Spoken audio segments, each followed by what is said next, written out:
বাগেরহাটের চিতলমারী বাজারে ব্যক্তিগত ও সম্মিলিত উদ্যোগে ৬ পূজা মণ্ডপে মহাসমারোহে ৫ দিনব্যাপী কালী পূজা, মেলা ও উৎসব অনুষ্ঠিত হচ্ছে। শ্যামা পূজা অনুষ্ঠানে লক্ষাধিক মানুষের সমাগম ঘটবে বলে জানিয়েছে উদযাপন কমিটি। অর্ধ শতাব্দীরও বেশি সময় ধরে আয়োজিত হচ্ছে এই অনুষ্ঠান। বাগেরহাটের পার্শ্ববর্তী জেলা গোপালগঞ্জ, পিরোজপুর, খুলনা সহ নানা স্থান থেকে শত শত ভক্ত এই অনুষ্ঠানে অংশ নিচ্ছে। ইতোমধ্যে প্রশাসনের ঊর্ধ্বতন কর্মকর্তা ও রাজনৈতিক নেতারা এই অনুষ্ঠান পরিদর্শন করেছেন। সনাতন ধর্মীয় অনুষ্ঠান হলেও এই অনুষ্ঠানকে সুন্দর ও সার্থক করতে হিন্দু, মুসলমান ও স্থানীয় রাজনৈতিক নেতারা সম্মিলিতভাবে অংশগ্রহণ করে থাকেন। আয়োজকরা জানান, প্রশাসন ও আইন শৃঙ্খলা বাহিনীর সর্বোচ্চ সহযোগিতায় এই অনুষ্ঠান আরো সুন্দর করেছে। সাম্প্রদায়িক সম্প্রীতি বজায় রেখে এই পূজা উদযাপিত হচ্ছে। কোথাও কোনো আপত্তিকর ঘটনার খবর পাওয়া যায়নি। পূজা অর্চনা, ধর্মীয় আলোচনা, সাংস্কৃতিক অনুষ্ঠান ও নানা রকম বিনোদনে সাজানো হয়েছে ৫ দিনের এই অনুষ্ঠানকে। শ্যামা পূজা উদযাপন কমিটির সভাপতি অনিল কৃষ্ণ সাহা বাদল বলেন, আমরা নিজস্ব অর্থায়নে এই অনুষ্ঠানের আয়োজন করেছি। এখানে বাগেরহাট সহ পার্শ্ববর্তী জেলা থেকে লক্ষ লক্ষ মানুষ এই অনুষ্ঠানে অংশ নেন। হিন্দু, মুসলমান সবাই মিলে এই অনুষ্ঠানকে সুন্দর ও সার্থক করতে আমরা কাজ করে থাকি।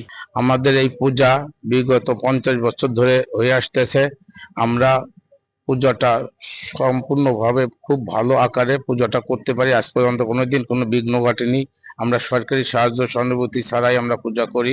ডেস্ক রিপোর্ট, দৈনিক ডেস্টিনি।